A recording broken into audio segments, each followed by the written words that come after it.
जय श्री राम। जासु वियोग विकल पशु ऐसे, प्रजा मातु पितु जी हैं कैसे। बरबस राम सुमंत्रु पठाए, सुर सरि तीर आपु तब आए।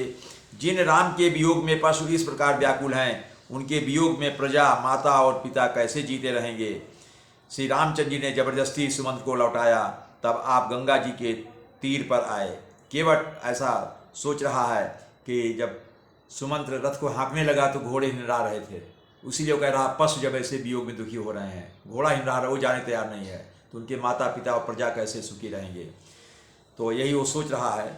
लेकिन रामचंद्र जी ने सुमंत्र को लौटा दिया। मागी नाव न के वटुआना, कहाई तुम्हार मरम मैं जाना। चरण कमल रज कहूँ सब कहाई, मानुष करणी मूरी कछुआई। श्री राम ने केवट से नाव मांगी, पर वह लाता ही नहीं था। वह कहने लगा, मैंने तुम्हारा मर्म भेद जान लिया। तुम्हारे चरण कमलों की धूल के लिए सब लोग कहते हैं कि वह मनुष्य बना देने वाली कोई जड़ी है।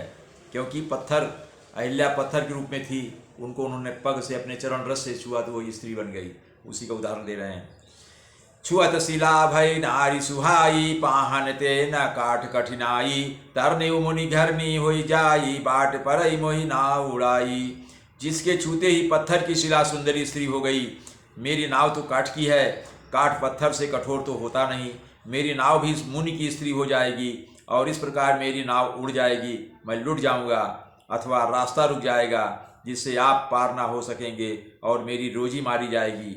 मेरी कमाने खाने की एक ही मारी जाएगी। उसका कहना कि अगर आप पाँव नहीं धोएंगे तो आपके चारों रस से मेरी नौका भी स्त्री बन जाएगी, तो हमारे लिए तुम्हारा जीवन यापन का साधन ही नष्ट हो जाएगा। यही प्रतिपालऊ सब परिवारू, नहीं जानऊ कछु और कबारू। जाओ प्रभु पार अवसिया चाहू, मोहि पद पदुम पखारन कहू।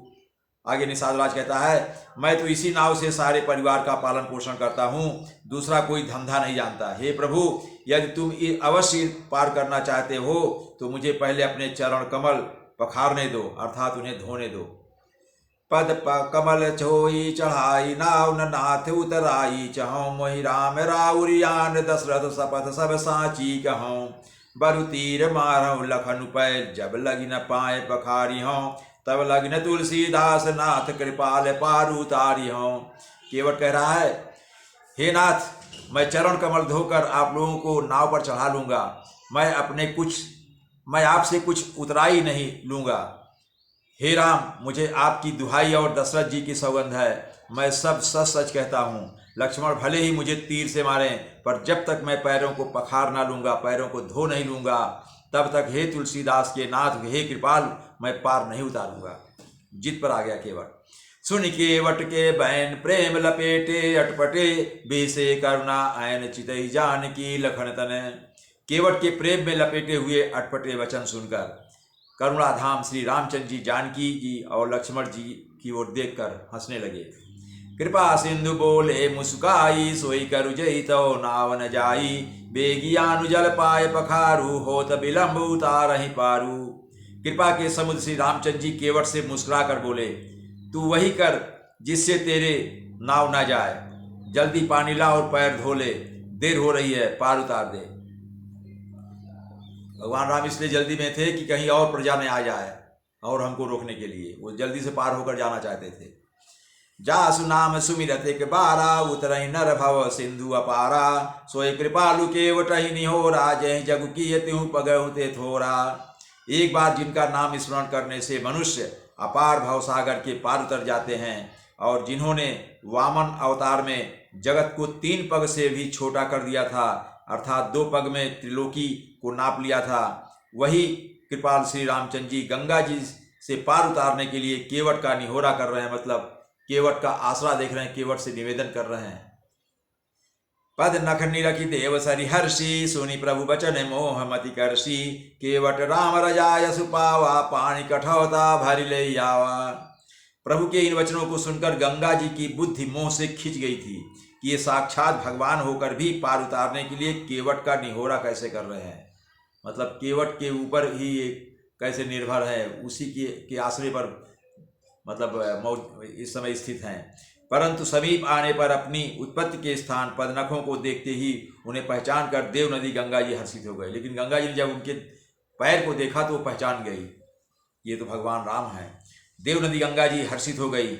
वे समझ गए कि भगवान लीला कर रहे हैं, जिससे उनका मोह नष्ट हो गया और इन चरणों का स्पर्श करके मैं धन्य हो जाऊंगी, यह विचार कर वे हर्षित हो गई। केवट श्री रामचंद्र की आज्ञा पाकर कठौते में भर जल ले आया। अति आनंद उमगी अनुरागा, चरण सरोज पखारन लागा, बरसि सुमन सुर सकल सिहाही, यही समय पुण्य पुंज को उनाही। अत्यंत आनंद भरे और प्रेम में उमंग कर वह भगवान के चरण कमल धोने लगा। सब देवता फूल बरसा रह कर सिहाने लगे, ईर्ष्या करने लगे कि इसके समान पुण्य की राशि कोई नहीं है, कि जैसा केवट को पुण्य की राशि मिल रही है भगवान हरि के चरण कमलों को धो रहा है, ये तो बड़ा भाग्यशाली है।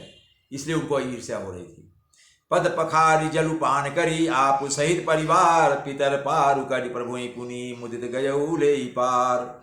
चरणों को धोकर और सारे परिवार सहित स्वयं उस चरणोदक को पीकर पहले उस महान पुण्य के द्वारा अपने पितरों को भवसागर से पार कर फिर आनंद पूर्वक प्रभु श्री रामचंद्र जी को गंगा जी के पार ले गया। अर्थात वो पहले पूरे परिवार मिलकर गंगा जब उनके चरण को धोकर, भगवान राम के चरण को धोकर उनको पी लिए और इस तरह से उन्होंने अपने पितरों को भवसागर से पार उतार दिया।